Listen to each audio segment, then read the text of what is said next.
is your big question? My big question is very simple. It's what is Chelmsford Cathedral for? Now, somebody wrote back rather splendidly the other day, if you don't know, you're in the wrong job. Fair enough. I think I do know. I've got some very clear ideas. That wasn't the bishop, was it? No, it wasn't. That's lucky, isn't it?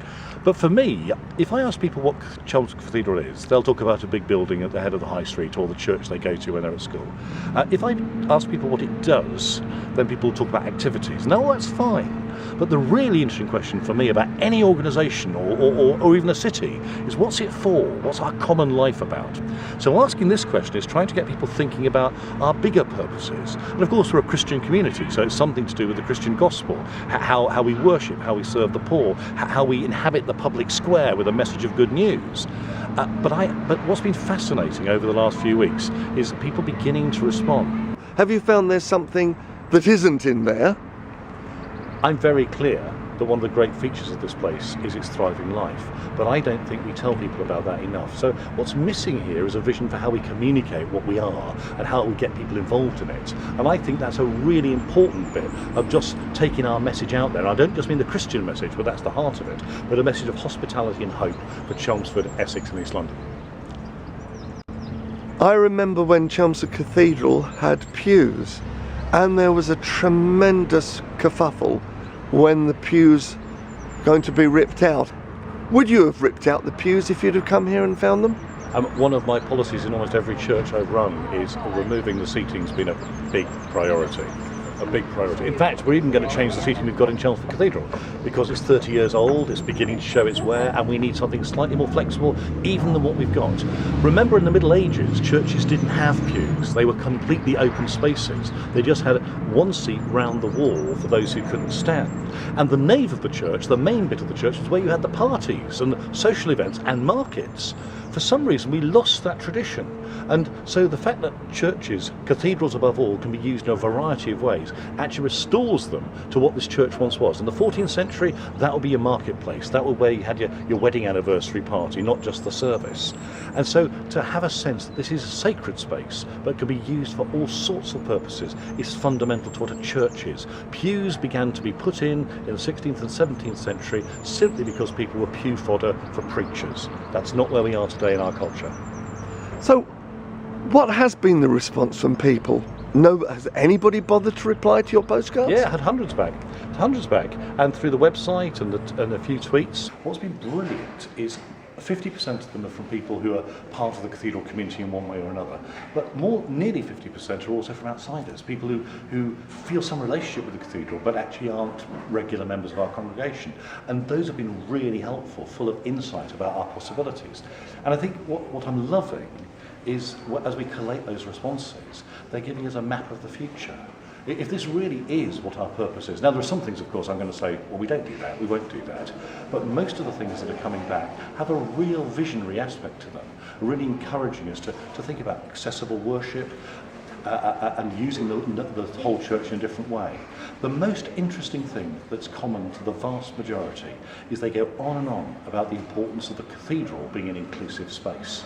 That's a word that's cropped up again and again and again. And 2 weeks ago when we started this, I couldn't have predicted that.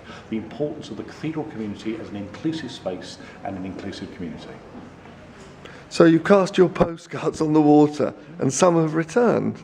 You must be really thrilled by the response. I'm delighted with the response. I really am delighted with the response. And it's the fact it's such a diverse response from so many different people, and does show that people have an investment in this place, not just as a building, but as a community network. This is a wonderful space, but also a wonderful ministry. And I think the cathedral needs to be a bit prouder of itself in that sense. And we shouldn't talk about being hidden from the high street or being a small cathedral, because actually we're not a small cathedral. It's Monday morning at the moment. Yesterday nearly 1,000 people came to worship in this building. You know, and okay, that was Mothering Sunday, so it was a bit bigger than normal, but nearly 1,000 people were at worship yesterday. Now, that's not a small cathedral, that's a medium-sized cathedral doing a great job. Don't you think those who worship here in a sort of middle-class Church of England enclave are a bit worried by you bringing in people? To be honest, quite the opposite. One of the beautiful moments at the 11:15 a couple of weeks ago was when a group of crack addicts in rehab simply came into the cathedral during the service. I happened to be sitting in the congregation. They came and sat with me, and okay, we talked a bit during the lovely choral singing, but they talked about needing a place which pointed to a higher purpose, and how they'd found it by sitting in the cathedral. And on Wednesday afternoons, homeless people and people in particular need come and have coffee and cake here every Wednesday afternoon. So already this cathedral is a place of refuge and hope. And actually, the more mixed we are, the better we are, because then we're genuinely inclusive. Tell us about your children, your family. How are they settling in here? Well, one of the extraordinary things about moving here was it happened just after, well, I knew I was coming here just after all our children started university simultaneously. We had 3 children in 17 months, so they added up to being in the same academic year, because our eldest spent a year working in a very remote part of South Africa. So actually it was an extraordinary moment. They all went to university. 2 weeks later I knew I was coming here. We rang them up, they said, "Have you done that on purpose?" I said, "Well, no, actually, these things don't happen quite like that. You're leaving just as we've gone." And so we made the radical decision to move in the week after Christmas. Not a great time to move, very complicated in terms of removal firms. But actually it worked really well, because the children all managed to get into their new bedrooms, paint them, and then wreck them. So actually coming back now, they feel they've come home. Well, I think there is a precedence with Jesus moving or having a family move at Christmas time, allegedly. It was very good, and actually both my wife and I would say this has actually probably been the easiest transition we've ever had, which is really weird, because actually I think we thought it was going to be the most shocking. I said during the process, I'm a Mancunian married to a Geordi, never lived south of Derby in my life, and we're coming to Essex. And I said to the bishop, moving to the southeast of England was never part of the plan, and the bishop said that's fine, because Essex is not the southeast of England. You studied in Athens and all the great cities? I was a year at the British School of Archaeology in the middle of Athens, in Kolonaki. I was 9 years in Oxford, but as part of a year I was... I studied for a year at the British School of Archaeology in Athens, a great year there. Then I went to Oxford for 4 years to take my first degree in Greek and Latin, so I could speak the lingo, it's all right. And then I spent a year living with a mad bunch of Irish Augustinian monks in the middle of Rome, which was just fantastic. I mean, a bit exotic and extraordinary, a bit like living in a suburb of Dublin rather than actually the city of Rome. But just walking to the library, I passed the Trevi Fountain 4 times a day. It was a wonderful experience.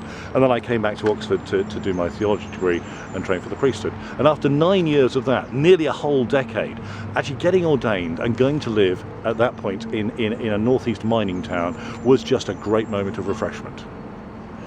Do you think that the American, one of the founding fathers of America, whose plaque is down here, wouldn't take too kindly to a cosmic Catholic because he was a Puritan purifying the church? Now, what I love about Christianity today is that we're all mongrels. So many things have formed me. My wife comes from the Swiss Calvinist tradition, my mother comes from a Roman Catholic tradition, I'm an Anglican who's been influenced by all sorts of different streams, and I think that's the richness about modern Christianity. Okay, it has its weaknesses, because people don't necessarily know who they are, and I love it here at the cathedral, which was also true of my last church, where people of all sorts of denominations and traditions worship together. In my last church we had a Ukrainian Orthodox and several Methodist ministers worshipping in the same congregation, and we're nominally Church of England, and I love that, because it seems to me that's the kind of growing up Christians need to do. Now, Charles Dickens, who I believe slept one night in the Saracen's Head, described Chelmsford as boring. Charles Dickens was very rude about Chelmsford, but I think people need to distinguish between places that are great to live in and places that are great to visit. Derby, 6 years there, that's a place that's great to live in. Not a great place to visit. It's not a tourist attraction by any means. And rather like here, we had the only Grade 1 listed building in the city of Derby, which was the cathedral there. Living in Harrogate, which is a great time of my life, but that's living in a place which people love to visit.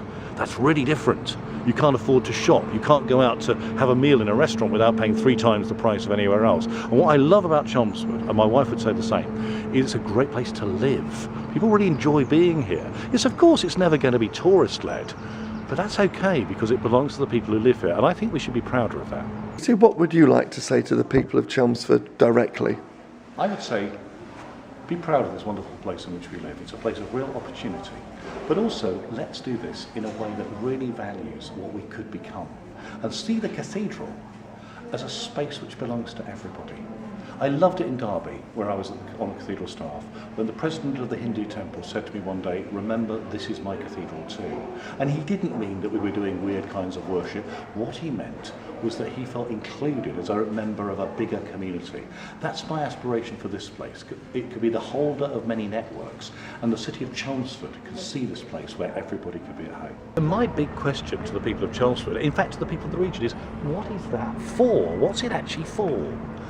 Not just as a building, a lovely building and lots of things go on in there, but actually as a network, as a ministry, as a place of Christian worship and a place where lots of different things can happen. I'm very excited about the possibilities, but I need everybody to join in.